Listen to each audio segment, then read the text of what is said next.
हर एक इंसान का सपना होता है अपना खुद का घर।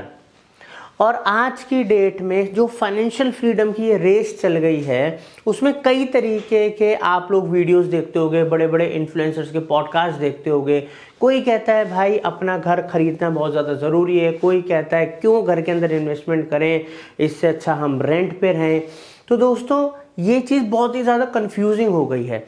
आज ये वीडियो एकदम आपको राइट पाथ दिखाएगा कि क्या बेहतर है, अपना घर खरीदना या रेंट पे रहना, जो आपको बिल्कुल सही डायरेक्शन में लेके जाने वाला है।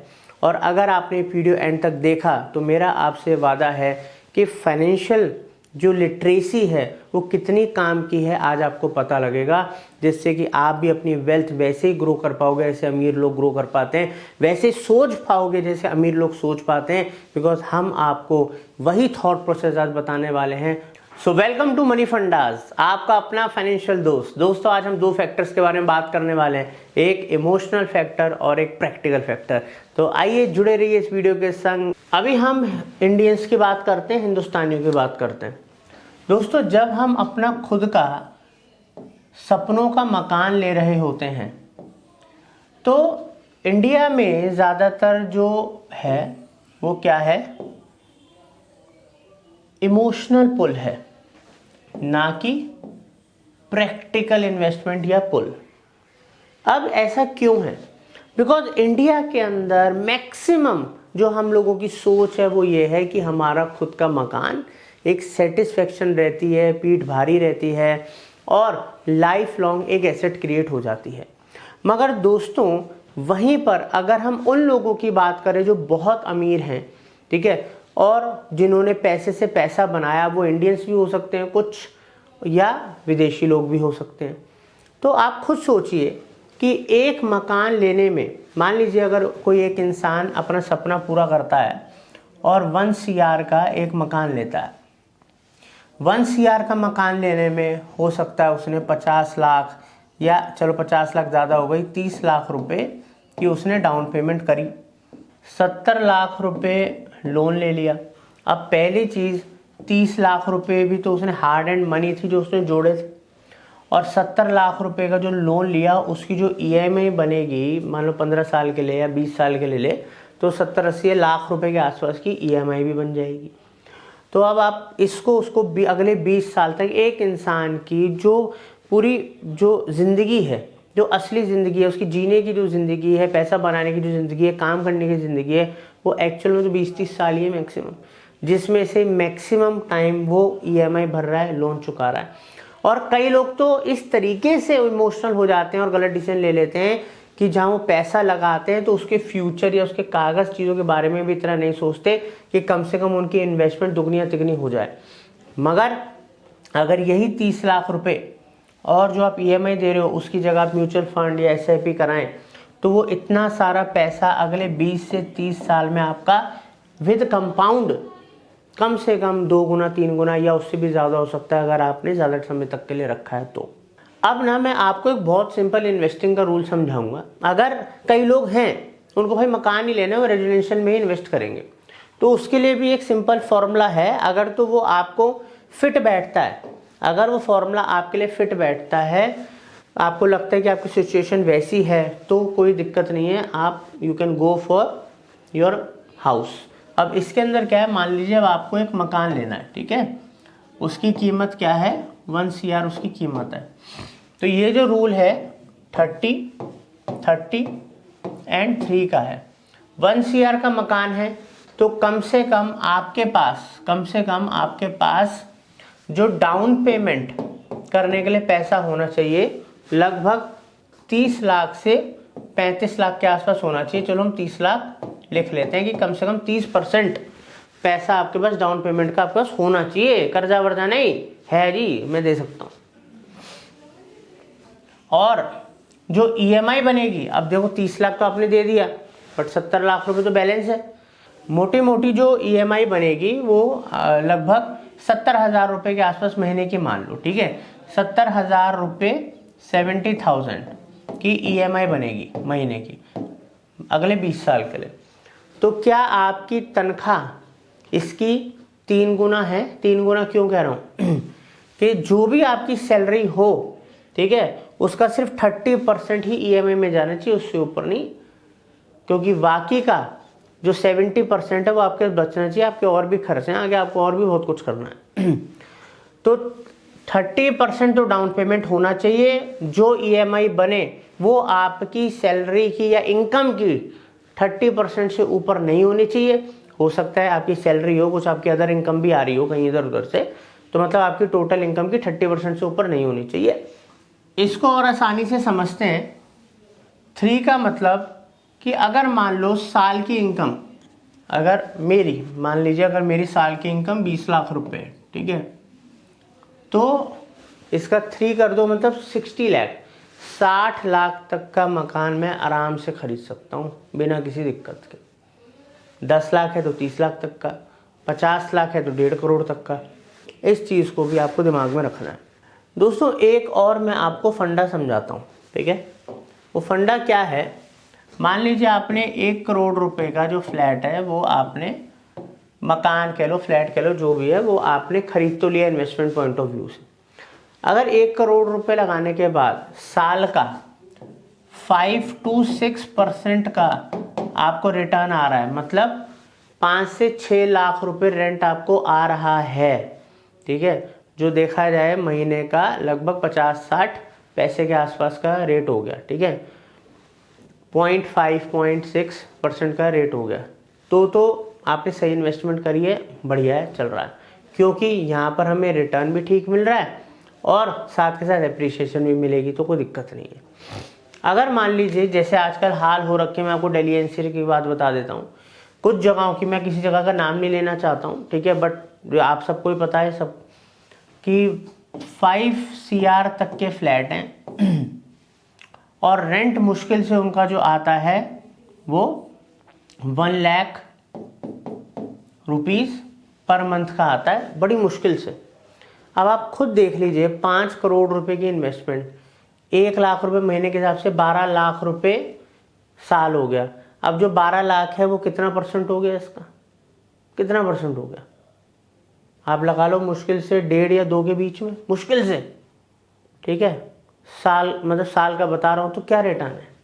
अगर यही पर्सन 5 करोड़ रुपए, जो स्मार्ट इन्वेस्टर है, 5 करोड़ रुपए चाहे म्यूचुअल फंड में लगा रहा है, चाहे किसी गारंटीड उसमें लगा रहा है, चाहे निफ्टी में लगा रहा है, जिसका ओवरऑल रिकॉर्ड 12% या उससे ज़्यादा का है, हिस्ट्री अगर देखी जाए, ठीक है, या कोई और अच्छी स्कीम्स में लगा रहा है जो सिक्योर हैं, कम रिस्क है, ठीक है, तो अगर उसको मात्र 12% का भी रिटर्न आ रहा है, तो सोचिए कितना गुना उसका पैसा हो रहा है, और वो भी कंपाउंड हो रहा है, इंटरेस्ट पे भी इंटरेस्ट।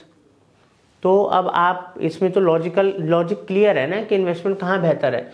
तो अगर आप प्रॉपर्टी ले भी रहे हैं तो आपको उसकी हर तरीके से वैल्यू देखनी पड़ेगी, प्रॉपर्टी जो ले रहे हो वो भी और खुद की भी, कि क्या आप उतने रुपए की प्रॉपर्टी लेने के लिए केपेबल हैं, क्या आपकी उतनी तनख्वाह है, क्या उतनी आपकी इनकम है साल की, क्या आपके पास वो डाउन पेमेंट है, ये सब देखना पड़ेगा। और जो प्रॉपर्टी ले रहे हो क्या वो वर्थ है, सही कॉस्ट पे मिल रही है, आगे वहाँ पर अपॉर्चुनिटी है, एप्रिसिएशन है, वहाँ पर रेंट किस हिसाब से, कितने % के हिसाब से मिल रहा है, ये सारी चीज़ें बिना देखे सोचे समझे अगर आप अंधा विश्वास करके या किसी की बातों में आके प्रॉपर्टी ले लेते हो, तो वो आपका लाइफ का सबसे गलत डिसीजन हो सकता है।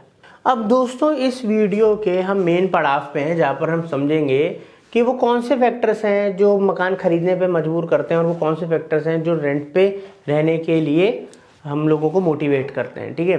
तो इसको बारीकी से अब हम समझाते हैं आपको, ताकि पूरा लॉजिक आपको फिट हो जाए।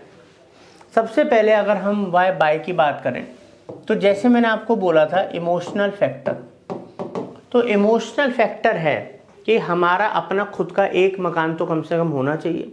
अपना खुद का मकान होगा तो उसको अपने हिसाब से बना सकते हैं, रह सकते हैं, फैमिली के लिए एक एसेट बन जाएगी, एक लेगेसी बन जाएगी, ठीक है। और कभी भी दिक्कत, अच्छा बुरा वक्त आए, कैसा ही वक्त आए, अपना मकान है तो सर छुपाने के लिए एक छत है। बस मेरे भाइयों, आप लोगों को एक सलाह देना चाहता हूँ, हमें अपना मकान ज़रूर लेना चाहिए, हर किसी का सपना होता है, और एक एसेट बना रहे हो तो कोई बुराई नहीं है। मगर अगर आपके पास एनफ बैकअप ईएमआई भरने के लिए, अपने दूसरे खर्चे और ज़िंदगी जीने के लिए नहीं है, डाउन पेमेंट के लिए नहीं है, तो प्लीज़ इस ट्रैप में मत फंसना, वरना ज़िंदगी के 20-25 साल सुनहरे जो आप जी सकते थे वो बर्बाद हो सकते हैं या स्ट्रेस में जा सकते हैं। अब दोस्तों हम यहाँ पर क्यों इंसान जो स्मार्ट इन्वेस्टर है वो क्यों रेंट प्रेफर करता है, क्योंकि यहाँ पर हमारे पास लिक्विडिटी एंड फ्लेक्सिबिलिटी, ये दो जो बेनिफिट है हमें मिलते हैं। क्यों मिलते हैं, बात को समझना। मान लीजिए किसी के पास 1 करोड़ रुपए हैं बट वो मकान नहीं लेता, वो मात्र 20 से 30 हज़ार रुपये के बढ़िया से फ्लैट में या घर में रहता है। अब वो रेंट जा रहा है उसकी रनिंग इनकम से, बट उसके पास 1 करोड़ रुपए हैं। उस 1 करोड़ रुपए से वो क्या करता है, स्टॉक्स, म्यूचुअल फंड, अदर जो बॉन्ड, सिक्योरिटीज़ या दूसरे जो तरीके हैं जिससे पैसा ग्रो होता है, काफ़ी अच्छे रिटर्न्स मिलते हैं, अपने पैसों को डाइवर्सिफाई कर देता है। या सबसे बड़ी बात, अगर उनका खुद का कोई बिजनेस है जो वो बहुत तेज़ी से पैसों से स्केल अप कर सकते हैं, पैसे को दुगना तिगना कर सकते हैं, वहाँ पर यूटिलाइज करता है। लिक्विडिटी, अगर आपके पास पैसा है तो किसी भी वक्त उस पैसे को यूज़ करके आप पैसे को ग्रो कर सकते हो या बेटर इन्वेस्टमेंट करके अपॉर्चुनिटी, कई बार ऐसी अपॉर्चुनिटी आ जाती है हमारे सामने कि अगर पैसा है तो उसको हम ग्रैब कर सकते हैं और मल्टीपल टाइम्स रिटर्न लेकर आ सकते हैं। दोस्तों इसी रूल को बोलते हैं अपॉर्चुनिटी कॉस्ट, ठीक है। अब इसको मैं आपको बहुत ही इजी एग्जांपल से समझाता हूँ। देखो प्रिंस के ही 2 एग्जांपल ले लेते हैं। अगर प्रिंस के पास 1 करोड़ रुपए हैं, ठीक है, और प्रिंस को मकान लेना होता तो प्रिंस ने मान लीजिए 1 करोड़ रुपए का पूरा मकान ले लिया। अब वो मकान का ओनर हो गया प्रिंस। अब उस प्रिंस को जो उससे रेंट आता है, अगर मैं बहुत अच्छा भी मान लूँ, चलो 5% मान लेते हैं, ठीक है, 5% के हिसाब से प्रिंस को जो क्या कहते हैं उसका रेंट आ रहा है वो कितना हो गया, 5 लाख रुपए साल का रेंट हो गया, ठीक है, 5 लाख रुपए साल का रेंट हो गया। तो अगर देखा जाए आजकल की जो एफडी होती है, ठीक है, भले बहुत कम रिटर्न दे रही है, फिर भी 6.2 6.5 का रिटर्न तो एफडी ही दे रही है, ठीक है। तो दोस्तों यहाँ पर हमें तो एफडी का रिटर्न भी नहीं मिल रहा। चलो मान लेते हैं कि एप्रिसिएशन होगी। अब एप्रिसिएशन तो तब है, डिपेंड करता है उसने कहाँ ली है और वहाँ पर कितनी गवर्नमेंट स्कीम्स आएंगी, क्या होगा और कितनी एप्रिसिएशन आएगी, वो तो बात की बात है। अगर यही चीज़ प्रिंस 1 करोड़ रुपए, मान लीजिए 1 करोड़ रुपए वो स्टॉक में, ठीक है, बॉन्ड्स में या किसी अच्छी स्कीमों में लगा देता और उसको ऑन एन एवरेज जो रिटर्न आता 12 to 14% का भी उसको रिटर्न आता, जो कि लोगों को आता है, आपने भी देखा है, चाहे म्यूचुअल फंड की बात करें, स्टॉक्स की बात करें, ठीक है, और हम निफ्टी का भी नॉर्मल एक एवरेज हिस्टोरिकल सारा डाटा देखें तो 12% का रिटर्न आता है, 12 से 14% का रिटर्न अगर आता तो साल का इसको कितने रुपए मिलते, लगभग 12 से 14 लाख रुपए साल का मिलता। अब दोस्तों सोचो, कहाँ 5 लाख रुपए साल मिल रहा है, कहाँ 12 से 14 लाख रुपए साल मिल रहा है।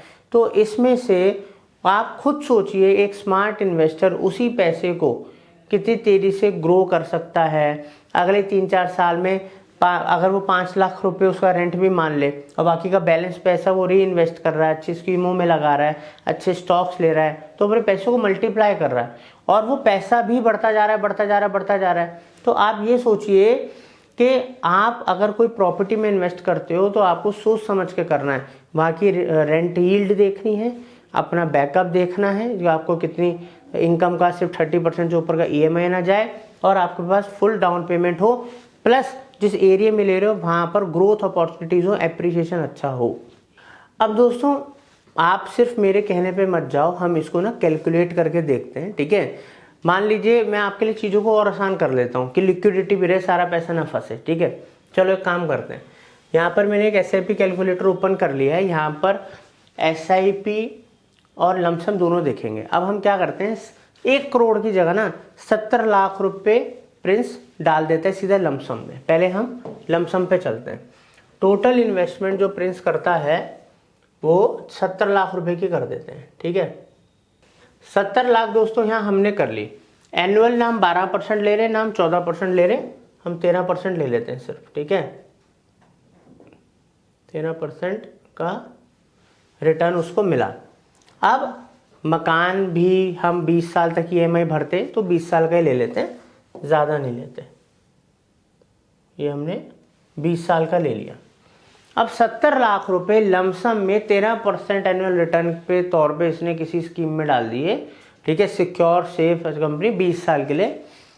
तो यहाँ पर 70 लाख रुपए लगाए, 1 10 100,000 10,000 लाख 10 लाख करोड़, 8 करोड़ रुपए बिना टेंशन के। बुढ़ापा क्या, अभी तो जवानी है, उसने तो स्टार्टिंग में लगा दिए। 30 साल का था, 50 साल की उम्र तक 8 करोड़ रुपए हो गए।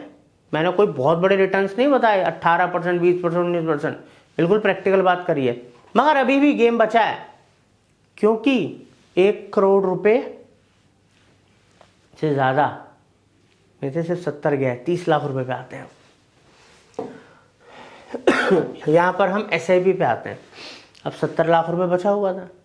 अब क्या है, लिक्विडिटी भी तो रहे, कल को इंसान के ऊंच नीच आ जाए, कोई दिक्कत आ जाए, कुछ प्रॉब्लम आ जाए, तो उसने क्या करा, महीने की 30 लाख पड़ा है, बैंक में पड़ा है, उसका वो इंटरेस्ट खा रहा है, कोई दिक्कत नहीं है, मगर महीने की उसने, क्योंकि 15,000 रुपये की SIP कराई, 15,000 कर देते हैं इसको, 15,000 रुपये की SIP उसने कराई। अब यहाँ पर उसको जो रिटर्न है SIP में हम 14% का रिटर्न कर लेते हैं, बिकॉज आज की डेट में बहुत अच्छी मतलब आपको रिटर्न्स मिल रहे हैं, स्कीम मिल रही है, और ग्रोइंग हमारी इकोनॉमी है इंडिया की। और यहाँ पर भी वो 20 साल तक देता रहा। अब 20 साल तक 15,000 रुपये के हिसाब से उसने क्या दिए, 36 लाख रुपए दिए। अब आप कहोगे यार पढ़े तो उसके बाद 30 लाख थे, अरे क्या हो गया भाई, 20 साल में कुछ कमाया भी तो होगा, कमा खा भी तो रहा है वो तो फिर 1 करोड़ रुपये पड़ा था, उसके अलावा उसकी इनकम है, बहुत सारी चीज़ें, टेंशन फ्री जिंदगी जी रहा है। 15,000 रुपये महीने भर रहा था, ठीक है, 36 लाख रुपये जो उसने भरे 20 साल में, मिले कितने, लगभग 2 करोड़ रुपए। 8 करोड़ और 2 करोड़ कितने हो गए, 10 करोड़। 10 करोड़ रुपए, उस 1 करोड़ रुपए के 20 साल के अंदर 10 करोड़ रुपए हो गए, और वो टेंशन फ्री रहा। कल को कोई इमरजेंसी हो जाती, कोई दिक्कत हो जाती, तो उसको कभी भी वो पैसा यूज़ कर सकता था। अब ज़रूरी तो नहीं है दोस्तों कि 1 करोड़ रुपए की चीज़ 8 करोड़ की हो जाए, क्योंकि मैं आपको अभी अपनी लाइफ के एग्जांपल दे देता हूँ। मैं तो बूमिंग इंडस्ट्री की बात नहीं कर रहा हूँ, जो एक एवरेज टाइम की बात कर रहा हूँ। मैं 2012 से लेके अभी 2015-16 तक की बात करता हूँ। अगर 2012 में कोई 1 करोड़ रुपए का फ्लैट लिया गया था, ठीक है, तो वो आज मुश्किल से, मैं बता रहा हूँ, 2 करोड़ या 3 करोड़ का है। ये भी उन जगहों पे जहाँ बहुत अप्रिसिएशन आई है। मगर ऐसी भी जगह है दिल्ली NCR की जो मैं जानता हूँ, जहाँ पर जो फ्लैट 2012, 13, 14 के अंदर 1 करोड़ का था, वो आज भी 1 करोड़ का है। इवन डेप्रिशिएट हो गया, नए बनने वाले महंगे हैं, बट उसकी डेप्रिशिएशन भी तो लग रही है ना। 20 साल में चीज़ घट रही है, टूट रही है, डेप्रिशिएशन आ रहा है। तो आप खुद सोचिए कि मैं फिर बोल रहा हूँ, मैं ये नहीं कह रहा हूँ कि प्रॉपर्टी लेना बुरा है, आप अपनी इन्वेस्टमेंट को डाइवर्सिफाई करो, बट बर्डन में, EMI में इमोशनल होके नहीं करना। अगर आपके पास एनफ पैसा है, डाइवर्सिफाई करिए, प्रॉपर्टी भी लीजिए, स्टॉक और SIP और दूसरी तरीके की एसेट्स में भी पैसा लगाइए। दोस्तों लास्ट में आपको एक प्रो टिप देना चाहता हूँ।